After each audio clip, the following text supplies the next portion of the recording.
Je donne maintenant la parole à son Excellence, Monsieur Ahmed Attaf, ministre des Affaires étrangères et de la communauté nationale à l'étranger d'Algérie.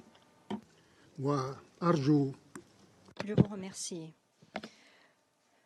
Veuillez accepter l'expression de notre plus haute gratitude pour la tenue de cette session aujourd'hui.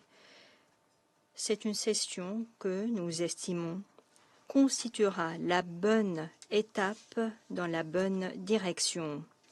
Aujourd'hui, nous parlons de l'octroi du statut du membre à part entière à l'État de Palestine au sein de notre organisation. Cela veut dire que nous allons réexaminer la cause palestinienne sur ses bonnes bases et cela veut dire que nous allons faire la lumière sur son essence qui ne pourra être défigurée et sur sa substance qui ne pourra être mise à l'épreuve ni altérée. Qu'est-ce que je veux dire par l'essence et par la substance? Je veux dire le droit historique légitime des Palestiniens à créer un État indépendant et souverain. C'est un droit historique approuvé par la communauté internationale sous le dôme de cette auguste organisation il y a 76 ans. La communauté internationale qui s'est attachée à le consolider en tant que solution juste, durable et définitive de la cause palestinienne. C'est le droit historique qui n'est pas mis en œuvre, la non mise en œuvre de ce droit est la cause de la prolongation de ce conflit arabo-israélien. C'est la cause de l'absence de la sécurité et de la sûreté dans notre région qui n'a pas connu la quiétude depuis plus de 70 ans. C'est un droit historique que l'occupation israélienne s'obstine aujourd'hui à estomper et à torpiller ses bases. L'occupation israélienne qui le rejette de manière claire, sans équivoque, et qui fait tout pour l'éradiquer, qui le fait sans scrupule.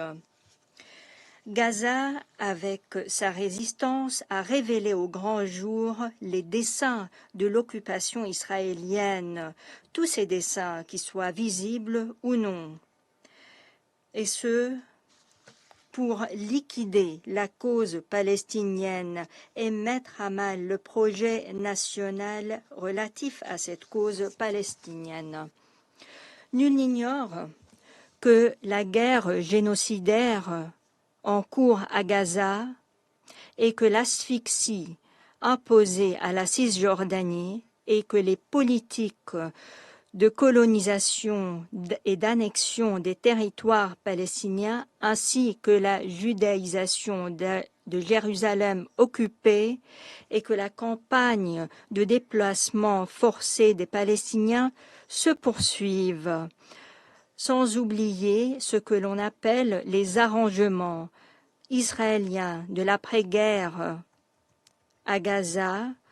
Tout cela s'inscrit dans des étapes qui se succèdent d'un plan israélien plus large et beaucoup plus dangereux. Ce plan israélien veut ressusciter et concrétiser le grand projet d'Israël, c'est-à-dire éradiquer les bases d'un État palestinien et détruire ses piliers. En effet, le monde entier a été témoin, il y a quelques mois, de ce qu'a fait un responsable israélien ici du haut de la tribune de l'Assemblée générale lorsqu'il a tenu une carte du Moyen-Orient où la Palestine n'y était pas. C'était une carte empreinte de ses hallucinations et de ses désirs. L'escalade imposée par l'occupation israélienne se poursuit sur plusieurs front dans notre région.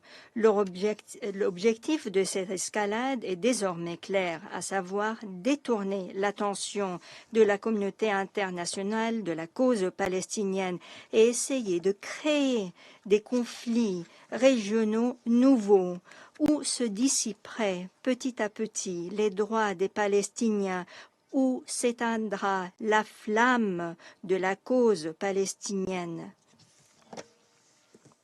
Après tout ce que je viens de dire, certains peuvent-ils se permettre de suivre ces allégations de l'occupation israélienne, de suivre leur plan qu'on a bien compris et dont on a compris les desseins? Après tout cela, est-il difficile pour certains de comprendre le vrai visage de l'occupation israélienne, une occupation de colonisation qui s'obstine à propager les illusions et à saper la sécurité et la stabilité au Moyen-Orient, et ce sur les ruines d'un projet national palestinien? Après tout cela, certains, même s'ils sont peu nombreux, certains peuvent-ils s'obstiner à dire qu'il n'est pas encore temps d'octroyer à la Palestine le statut de membre à part entière au sein de notre organisation? Cette situation est dangereuse, la situation que connaît la cause palestinienne.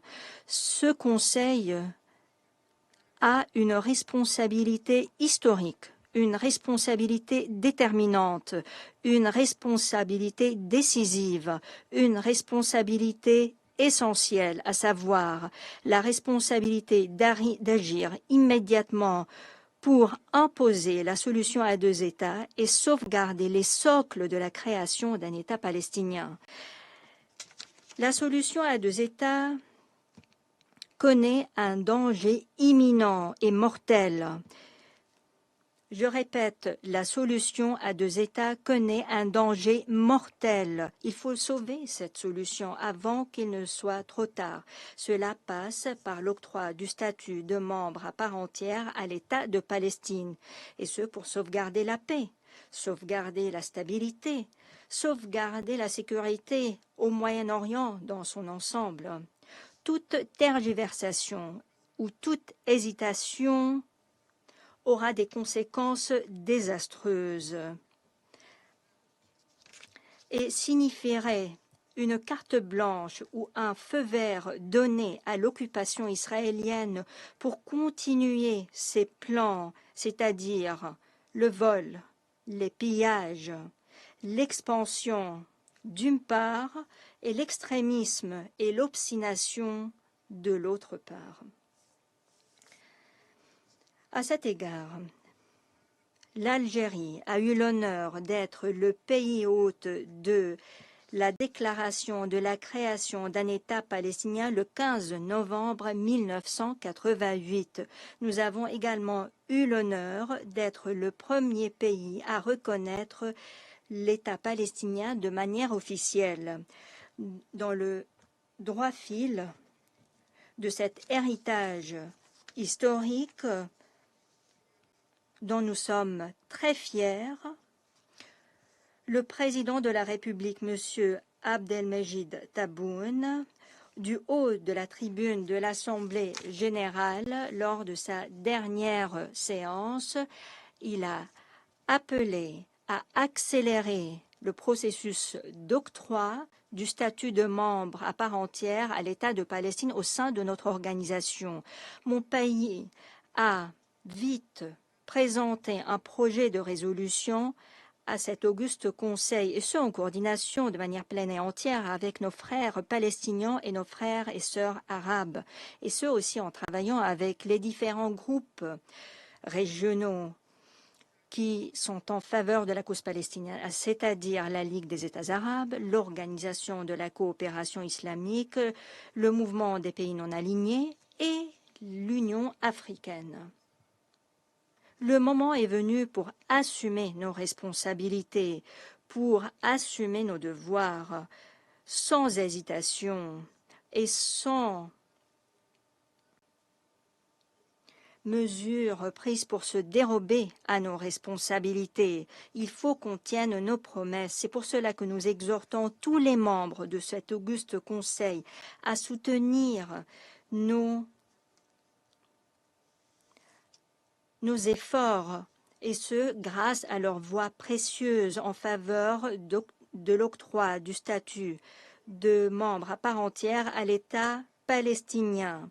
Cela réalisera les 3 points suivants. Tout d'abord, consolider la solution à 2 États et la protéger des menaces qui veulent la fragiliser, la pulvériser, voire l'enterrer. Deuxièmement, sauvegarder les socles de l'État palestinien à l'avenir, un État indépendant et souverain dans les frontières de 1967 avec Jérusalem, Quds Sharif comme capitale. Troisièmement, et enfin, édifier le processus de paix, et ce, sur des bases solides qui permettent de mobiliser les efforts et de répondre aux exigences de la cause palestinienne en vue de retrouver la paix, la stabilité et la sécurité partout au Moyen-Orient.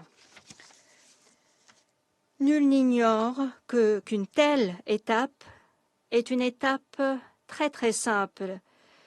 C'est ce que nous devons faire, nous, en tant qu'humanité, réunis ici, sous le dôme de cette auguste organisation. C'est notre devoir auprès de milliers et de milliers de Palestiniens qui s'élèvent en martyrs tous les jours, toutes les heures, toutes les minutes, voire toutes les secondes, pour faire vivre leur cause, notre cause, la cause de l'humanité entière. Il faut faire justice au peuple palestinien. C'est un devoir. C'est un devoir juridique. C'est un devoir politique et sécuritaire. C'est un devoir au niveau de l'humanité et de la civilisation. Je vous remercie, mesdames et messieurs.